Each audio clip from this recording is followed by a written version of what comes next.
Assalamualaikum warahmatullahi wabarakatuh. Halo teman-teman, di video ini saya dan teman saya akan memaparkan materi tentang akhlak tercela pergaulan remaja. Sebelumnya, apa sih itu akhlak tercela? Akhlak tercela adalah gejala sakit atau patologis secara sosial pada anak-anak dan remaja yang disebabkan oleh satu bentuk pengabaian sosial, sehingga mereka mengembangkan bentuk perilaku yang menyimpang. Tingkah laku kenakalan remaja cakupannya sangat luas, mulai dari tingkah laku yang tidak dapat diterima sosial sampai pelanggaran status hingga tindak kriminal. Adapun bentuk akhlak tercela pergaulan remaja diantaranya pergaulan bebas atau free sex, tawuran, mengkonsumsi minuman keras, dan penyalahgunaan narkoba. Adapun dampak akhlak tercela pergaulan remaja yang pertama, bertentangan dengan nilai-nilai ajaran agama. Fenomena kekerasan dan tawuran antar pelajar, bahkan antar mahasiswa ataupun antar kelompok masyarakat sering terjadi di tengah masyarakat. Perilaku reaktif dan emosional secara berlebihan yang kadang-kadang hanya dipicu oleh hal-hal sepele. Amuk massa secara beringas melawan aparat atau unjuk rasa yang anarkis sering juga terjadi.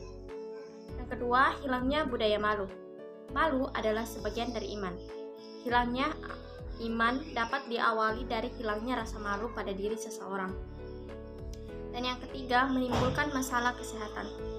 Penyalahgunaan narkoba memunculkan berbagai masalah, misalnya bidang kesehatan, sosial, kriminal, dan ekonomi. Dalam banyak kasus, penyalahgunaan narkoba telah menjadi sumber masalah di bidang kesehatan, misalnya penularan virus HIV atau AIDS yang mematikan. Cara menghindari akhlak tercela pergaulan remaja. Yang pertama, meningkatkan kadar iman dan amal soleh.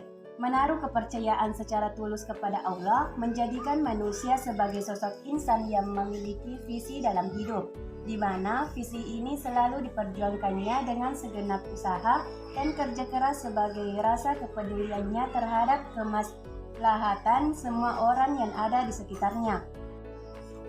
Yang kedua, meningkatkan kualitas akhlak dan etika bergaul. Manusia adalah makhluk sosial sehingga dalam kehidupannya pasti membutuhkan manusia yang lain. Agar dalam pergaulan antar manusia, interaksi sosial tersebut bisa berjalan dengan baik, maka perlu disepakati adanya tata aturan yang harus dipatuhi bersama. Orang yang melanggar tata kehidupan sosial maka akan terkucil dari masyarakatnya. Untuk itu, remaja yang merupakan bagian dari anggota masyarakat harus menjaga kehidupan di lingkungan masyarakatnya, sehingga terwujud kehidupan yang harmonis. Ketiga, mengatur waktu dengan baik. Allah Subhanahu wa Ta'ala di dalam Al-Quran banyak bersumpah dengan kata yang menunjukkan waktu. Misalnya Al-Asr, Al-Lail, Ad-Duha, dan lain-lain. Ini menunjukkan bahwa umat Islam harus memperhatikan waktu. Dalam beraktivitas harus menggunakan kesempatan yang ada. Jangan menunda suatu pekerjaan yang seharusnya dapat diselesaikan. Bahkan Nabi Muhammad SAW bersabda, Ani bin Abbas qala Nabiyyu sallallahu alaihi wasallam ni'matani magmunun fihima kathirun minan nasi sihhatu wal farah. Rawahul Bukhari.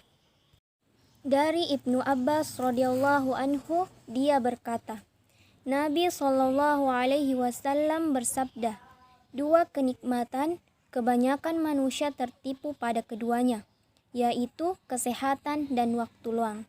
Hadis riwayat Bukhari.